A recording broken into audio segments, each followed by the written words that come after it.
VSSच्या आरंभ प्रकाशनाचे सर्व ग्रंथ म्हणजे श्रीसिद्ध शिवगोरक्षनाथांचे दिव्य विचारधन आहे. अत्यंत सखोल सत्यार्थ असलेले हे दिव्य ग्रंथ वाचणाऱ्या प्रत्येकाचं आयुष्य उजळून टाकतात. नाथ गीता, नाथ भागवत, नाथ पतंजली योग, अष्टावक्रनाथ गीता इत्यादी अनेक दिव्य ग्रंथ आमच्याकडे उपलब्ध आहेत. आमचा ईमेल ॲड्रेस आहे vssmeditation@gmail.com आणि मोबाईल क्रमांक आहे 9881463305.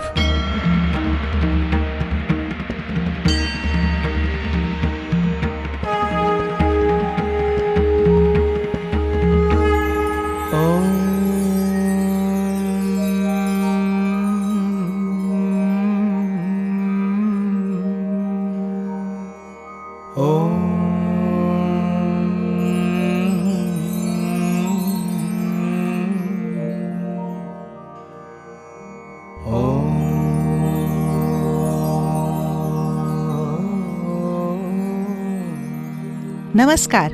VSS प्रस्तुत कार्यक्रम सादर करत आहोत अमृतवर्षा. अमृतवर्षा या कार्यक्रमात मी विनीता पिंपळखरे उपाध्ये आपल्या सगळ्यांचं मनपूर्वक स्वागत करते. श्रोते हो, मागच्या भागात आपण गुरुदेव मिलिंदनाथ यांच्याकडून अद्भुत अनुभव ऐकले. आजही आपल्या स्टुडिओत मिलिंददादा आले आहेत. चला त्यांच्याशी बातचीत करूया. नमस्कार मिलिंददादा. नमस्कार. गेल्या वेळी आपण ज्या गप्पा मारल्या ना, तेव्हा तुम्ही शाळेतल्या काहीतरी छान आठवणी सांगत होता. तर अजून काही आठवणी आहेत का शाळेमधल्या? हो, आहेत ना. प्रामुख्याने मला आठवतंय की अनेक वेळेला क्लास चालू असायचा. हां. आणि हळूहळू माझ्या भ्रूमध्यामध्ये, म्हणजे ज्याला आज्ञाचक्र आपण असं म्हणतो, हां, तर मला जाणवायचं की काहीतरी गोल गोल फिरतंय चक्रासारखं. आणि ब्रेनमध्ये काही इलेक्ट्रॉनिक वेव्ज आपण ज्याला आज म्हणतो तशा लहरी इकडनं तिकडे पास होताना जाणवायच्या. अरे बापरे. आणि हळूहळू डोळे जड व्हायचे आणि मी बसलेलो असायचो आणि ट्रान्समध्ये जायला व्हायचं. बर. माझ्या मित्रांना किंवा काही शिक्षकांना वाटायचं की हा झोपलेला आहे. आणि बऱ्याच वेळेला असं असतं की आपल्याला वर्गात एखादा विषय आवडीचा नसेल किंवा समजत नसेल तर आपल्याला झोप येते, पण तशी झोप ही नसायची. तर एकदम व्यवस्थित बसलेलो असायचो पण ट्रान्समध्ये गेलेलो असायचो. पण त्यावेळेला या सगळ्याची काही फारशी जाणीव नसल्यामुळे माझे मित्रही मला जागं करायचे किंवा काही शिक्षकही मला जागं करायचे. तर कधी कधी एखादे शिक्षक मला शिक्षा म्हणून मागच्या बाकावरती जाऊन उभं करायचे किंवा बसायला लावायचे. तर हे मेडिटेशन होतंय किंवा ही मेडिटेटिव्ह स्थिती आहे ही याची जाणीव मलाही होत नव्हती, बऱ्याचशा शिक्षकांना नव्हती. पण काही असे शिक्षक त्यातले होते की त्यांना हे कळायचं. तर ते मला सांगायचे की घरी पण असं बसतोस का किंवा बसत जा आणि घरच्यांना सांगून ठेव की असं असं मला होतंय. तर हा शाळेतला अगदी अनेक वेळा घडलेला किस्सा आहे. आणि मग घरच्यांना पण तुम्ही सांगितलं होतं का त्यांना माहितीच होतं आधीपासून असं होतं हे? घरी शाळेतनं निघालो की मी हे सगळं विसरून जायचो.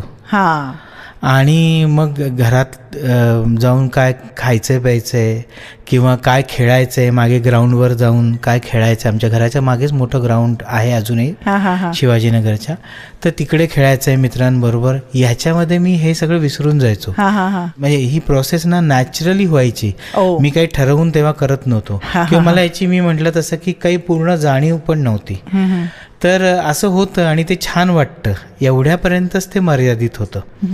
पण त्याच काळामध्ये मला कविता सुचायला लागल्या अचानक शाळेत असताना. अरे वा.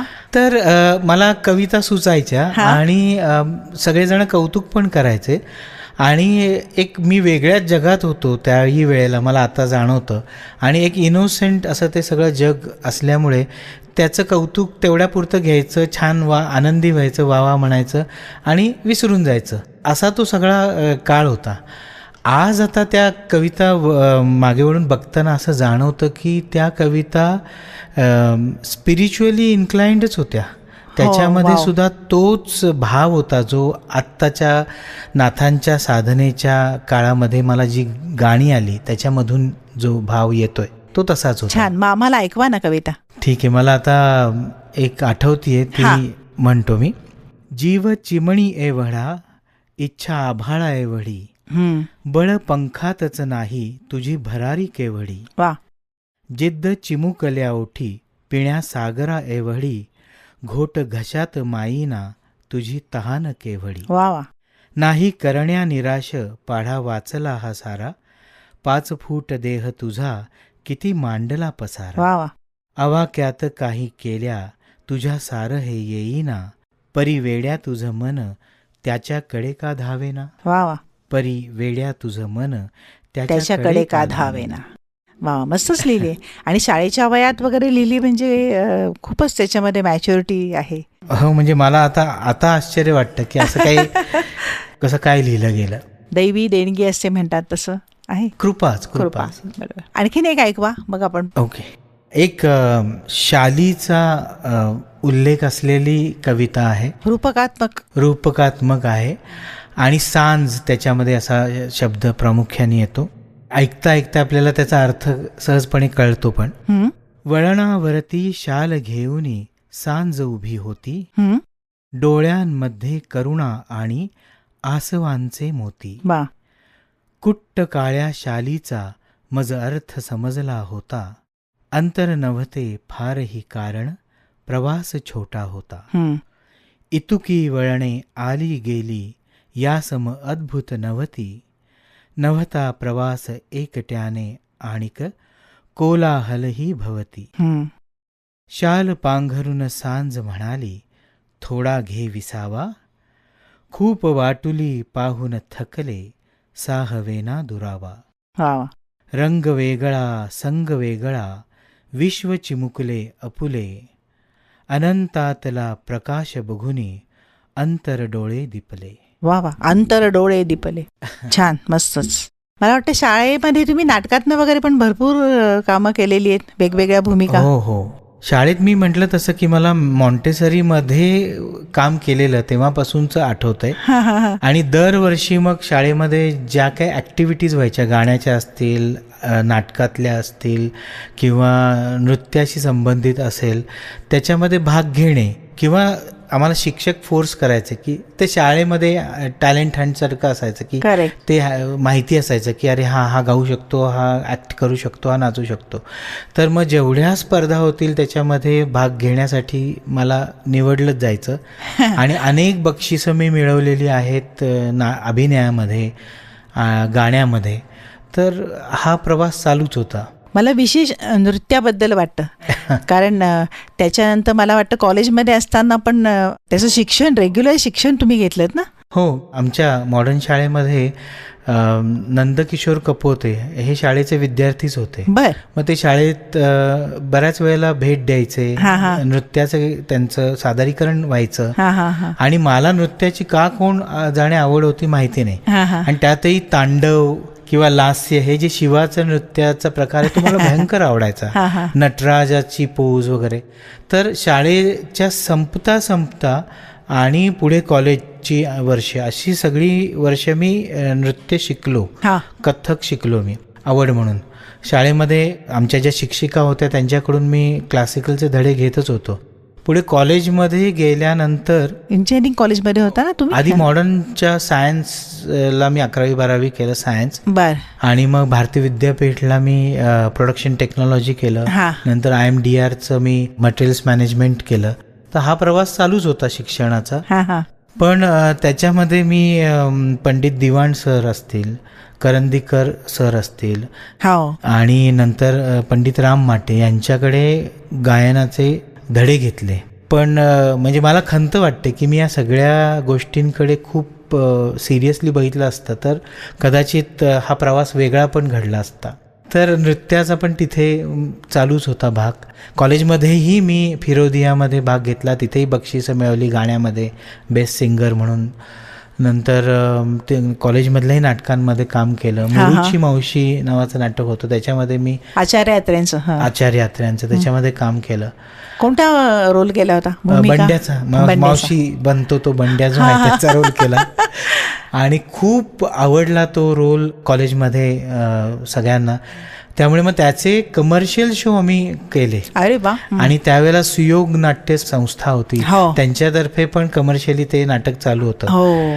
तर एका कार्यक्रमाच्या वेळेला त्यांची सगळी टीम तिथे आलेली होती आणि त्यांनी बघून आम्हाला खूप आशीर्वाद दिला की तुम्ही खूप छान काम करताय हा हा हा आणि असंच करत राहा. पण सुयोगकडे त्याचे कमर्शियल राईट्स असल्यामुळे आम्हाला खूप प्रयोग त्याचे पुढे करता आले नाहीत. मग त्याच्यानंतर काही कमर्शियल नाटकांमध्ये पण कामं केली मी. म्हणजे सगळे दौरे वगैरे हा सगळा हो, आनंद हो. तुम्ही घेतला असेल. रेग्युलर म्हणजे सतीश तारे, राजा भाऊ गोसावी, नंतर प्रेमा किरण, हा अरुणा भट, भारती गोसावी, हा बरेच असे ॲक्टर्स आहेत ज्यांच्याबरोबर काम करण्याचा योग आला, शिकण्याचा योग आला आणि आम्ही सगळ्यांनी खूप धमाल केली. नाटकांचे दौरे केले भरपूर. पण मग माझा तो पिंड नसल्यामुळे की दौऱ्यांमधले ते जे लांब प्रवास करायचा, रात्रंदिवस ते दौरे हा करायचे हा आणि उशिरापर्यंत नाटकं चालायची, तो काही माझा पिंड नसल्यामुळे मग मी नाटकांमधनं रजा घेतली. म्हणजे मी बाहेर पडलात तुम्ही त्या फील्डमधनं. आणि मग हे जे वळण लागलं आयुष्याला, आध्यात्मिक वळण, हो, ते तर तुम्हाला एकदम परिसस्पर्श झाला असंच म्हटलं पाहिजे. कॉलेज संपलं, मग माझा व्यवसाय सुरू झाला. आणि गंमत सांगतो, एक फार मजेशीर किस्सा आहे की मला कॉलेजमध्ये पण मी मग पुस्तकं वाचण्याची अजून आवड निर्माण झाली हा आणि सहज पुस्तकं उपलब्ध पण व्हायला लागली होती. आपल्या ज्या लायब्ररीज असतात त्याच्यातही वाचायचा मला योग आला आणि मला एक अशी इच्छा निर्माण झाली की कोणीतरी गुरु माझ्या आयुष्यात यावा. हा हा हा मला जे ज्ञान अपेक्षित होतं हा, हा. आणि मला जे गुरु अपेक्षित होते हा हा ते सायन्स बेस्ड असलेले किंवा फॅक्च्युअल बेस्ड असलेले हा, किंवा हा, हा, हा. अनुभूती बेस असलेले वा वा. हं. असे असावेत अशी खूप इच्छा होती. हा हा हा हा तर गंमत अशी झाली की एक व्हॉइस ओव्हर आर्टिस्ट होते हा आणि ते एका चॅनलच्या रेकॉर्डिंगसाठी आमच्या स्टुडिओमध्ये आले. हा हा हा रेकॉर्डिंग संपलं, आम्ही गप्पा मारत बसलो इतर विषयांवरच्या आणि बोलता बोलता विषय निघाला अध्यात्माचा. हा. कसा कोण जाणे माहिती नाही.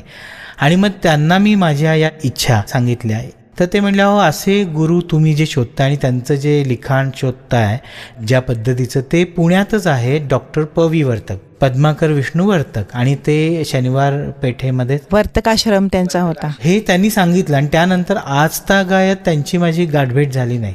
हां, म्हणजे खास डॉक्टर वर्तकांच्या पर्यंत पोहोचवण्यासाठीच त्यांची योजना झाली होती. असावी. हा आणि वर्तक आश्रमाच्या समोर हा. डॉक्टर पवी वर्तक त्यांचं घर होतं आणि क्लिनिकही होतं आणि वर्तक आश्रम तेच चालवत होते. तर आणि शनिवारी आणि रविवारी असं त्यांचं 1-1 तासाचा साधनेचा कार्यक्रम असायचा. हा. मग मी जाऊन शनिवारात पुस्तकांची दुकानं होती तिथून ती पुस्तकं त्यांची शोधून म्हणजे विकत घेतली, ती वाचली आणि मी भयंकर इम्प्रेस झालो. मग त्याच्यामध्ये त्यांचा पत्ता दिलेला होता. मग त्यांना भेटायला हा, गेलो हा, हा. आणि आमचे अतिशय छान सूर जुळले. त्यांनी मला पाहिलं, मी त्यांना पाहिलं आणि जसं काय आम्ही आधीपासूनच एकमेकांना ओळखतोय. पण आता तुम्ही गुरु आहात म्हणून मी तुम्हाला विचारते की हे सगळं ठरलेलं असतं का की हे गुरु तुम्हाला भेटणार, किंवा जेव्हा तुम्ही एकमेकाला पाहिलं आणि मग तुम्हाला असं वाटलं की त्यामागे काही ईश्वरीय योजना असते का? प्रश्नच नाही. ही जी प्रत्येक घटना घडत असते हा हा ती कुठेतरी आधीपासूनच ठरलेली असते. अर्थात तुम्ही त्या गोष्टीला कसं रिस्पॉन्ड करताय, ते कसं पुढे नेताय हा, हा हा, चॉईस हा. पण आपल्याला असतो. बरोबर बरोबर. पण तिथपर्यंत नेऊन ठेवण्याची जी रचना आहे ती आधीच ठरलेली असते. असं त्यांच्याकडे मी गेलो, त्यांना भेटलो. एक दिवस शनिवारचा असायचा जो ते ज्ञान लोकांना देण्यासाठी, म्हणजे तिथे फक्त चर्चा व्हायची किंवा ते हा हा हा निरूपण करायचे आणि दुसऱ्या दिवशी ते फक्त साधना घ्यायचे. हा, तर हा, मी हा. ते दोन्ही अटेंड करायला लागलो. माझ्याकडे एक सेटअपच होता शूटिंगचा, ऑडिओ रेकॉर्डिंगचा. तर मी त्यांचं शूटिंगही केलं भरपूर. त्यांचं माझ्या स्टुडिओत आणून रेकॉर्डिंगही भरपूर केलं. अरे वा. आणि हे करण्याच्या मागचा उद्देश हाच होता की जास्तीत जास्त ज्ञान त्यांच्याकडून आपल्याला आपल्याला ऐकायला मिळेल. मिळावं हा. आणि त्यांचं सानिध्यही हा, हा, मिळावं, हा. दोन्ही. आणि मग ते कुठे कुठे व्याख्यानं द्यायला जायचे, त्यांच्याबरोबर मी अनेक वेळेला जायचो. हा हा. श्रोते हो, खरंच आहे ही अमृत वर्षा. मिलिंद दादा, हा. खरं म्हणजे असं वाटतंय की या गप्पा संपूच नये. हो. पण आज वेळेचा विचार करताना आपल्याला इथे थांबावं लागेल आणि पुन्हा भेटूया आणि अजून अनेक उत्तम अनुभव ऐकूया.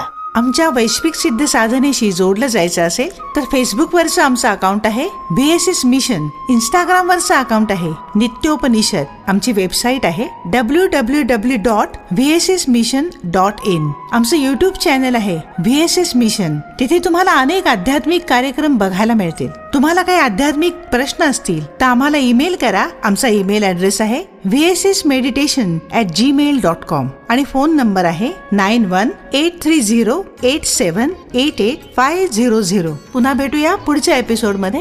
अलक्ष निरंजन. VSSच्या आरंभ प्रकाशनाचे सर्व ग्रंथ म्हणजे श्रीसिद्ध शिवगोरक्षनाथांचे दिव्य विचारधन आहे. अत्यंत सखोल सत्यार्थ असलेले हे दिव्य ग्रंथ वाचणाऱ्या प्रत्येकाचं आयुष्य उजळून टाकतात. नाथ गीता, नाथ भागवत, नाथ पतंजली योग, अष्टावक्रनाथ गीता इत्यादी अनेक दिव्य ग्रंथ आमच्याकडे उपलब्ध आहेत. आमचा ईमेल ॲड्रेस आहे vssmeditation@gmail.com आणि मोबाईल क्रमांक आहे 9881463305.